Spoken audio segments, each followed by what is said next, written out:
Good morning to everyone. I'm Ralph, the Operations Manager of Green Valley Machineries. Nagpapasalamat po kami sa pagdalo nyo ngayong Saka Day natin to our loyal customers. Throughout the years, nagpapasalamat ang Green Valley Machineries at ang Kubota Philippines for your continued support. In the meantime, Green Valley and KPI will always support with our utmost service and parts so that farming will be better, and this is also for the benefit for our farming industry. And once again, thank you. Sa Kubota, una ang mangunguma.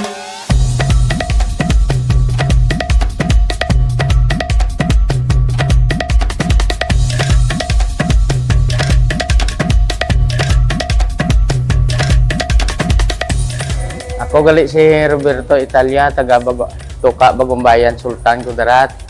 Nga gipili ko ang Green Valley kay ang produkto sang Green Valley lamig kaayo. Kay gipili ko ang Kubota kay miski ano lang ara ang pisa niya.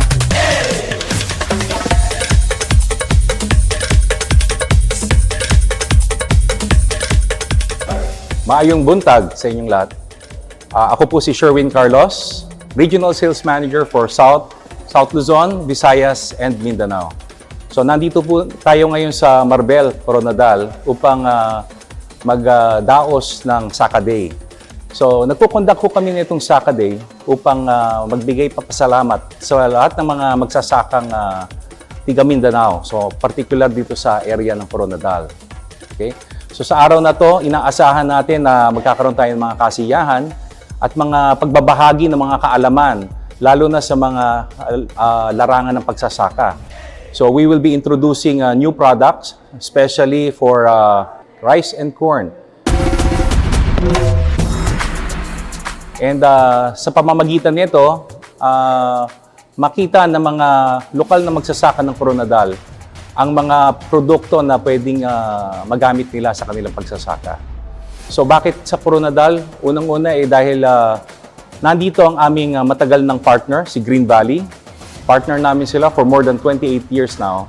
And they have been supporting us, and in return, we are also supporting them with all their activities. So isa na ho rito ang Saka Day. So with this, we are hoping that you will enjoy your day here with us. And this is one way of saying thanks sa magsasakang tiga Mindanao. Maraming salamat po.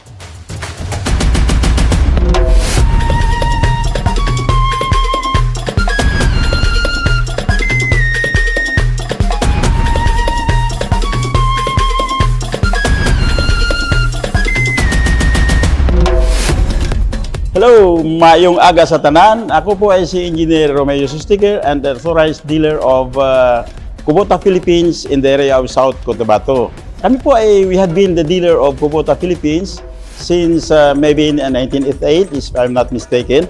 I really appreciate Kubota for being the nagpupush for the mechanization of the farming industry here in South Cotabato. The Kubota Philippines para mabigyan ng halaga ang pinaghirapan ng mga dealer at acceptance ng farmers dito sa aming bagong produkto, which is harvester and tractor. Yearly nag-held kami sa Kubota Saka, which is now what we are doing now. Really, the purpose of this Saka is like a farmer's day. Na it is a tripartite relationship between the farmers, the dealer, and the Kubota Philippines. No? So, sa lahat ng mga magsasaka, dapat we stick on Kubota product.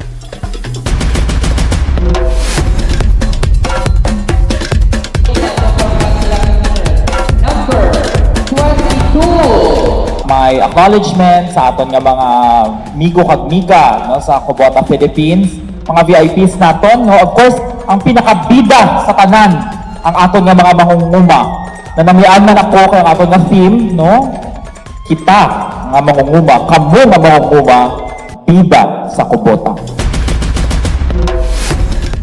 So tani sa aton nga paggamit no sang mga makinarya no, isipon naton no nga ara lang no ang Kubota Philippines kag ang Green Valley Machineries no para kumbaga isa kita no sa aton nga handom no nga mas mapanami ang aton nga agricultural sector kag mas pa-improve of course ang quality sa aton nga kinabuhi nga mga nguma. Madamo gid nga salamat. Number 1.